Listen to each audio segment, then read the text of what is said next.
Blood pressure. এখন যে বিষয়টা নিয়ে কথা বলবো সেটা হচ্ছে যে ব্লাড প্রেশার জিনিসটা কি। কারণ ব্লাড প্রেশার এমন একটা বিষয়, এটা শরীরের সুস্থতার সাথে জড়িয়ে আছে। যখন আমাদের হৃৎপিণ্ড যখন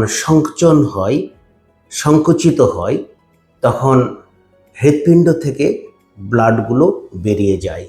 আর যখন হৃৎপিণ্ড প্রসারিত হয় অর্থাৎ রিল্যাক্সেশন হয়, তখন শরীরের বিভিন্ন অংশ থেকে ব্লাড হার্টে চলে আসে। এই সংকোচন অর্থাৎ সিস্টোলির সময়ে ব্লাড ধমনীর মধ্য দিয়ে প্রবাহিত হওয়ার সময় যে পার্শ্ব চাপ দেয় সেটাকে বলা হয় সিস্টোলিক ব্লাড প্রেশার। আর যখন প্রসারিত হয়, শরীরের বিভিন্ন জায়গা থেকে ব্লাডগুলো যখন হার্টে চলে আসে, তখন ধমনীতে যে পার্শ্ব চাপটা থাকে সেটাকে বলা হয় ডায়াস্টোলিক ব্লাড প্রেশার। অর্থাৎ হৃৎপিণ্ড সংকোচন এবং প্রসারণের সময় ধমনীর মধ্যে যে পার্শ্ব চাপটা থাকে ব্লাডের, সেটাকেই বলা হয় ব্লাড প্রেশার। এর দুইটা অংশ, একটা সিস্টোলিক, একটা ডায়াস্টোলিক।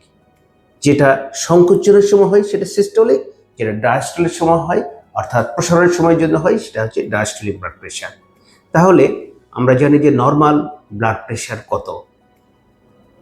সুস্থ অবস্থায় একজন স্বাভাবিক অবস্থায় একজন সুস্থ মানুষের ব্লাড প্রেশার সিস্টোলিক অর্থাৎ যেটা সংকোচনের সময় হয় সেটা 100 থেকে 140 পর্যন্ত, গড়ে 120 মিলিমিটার মার্কারি।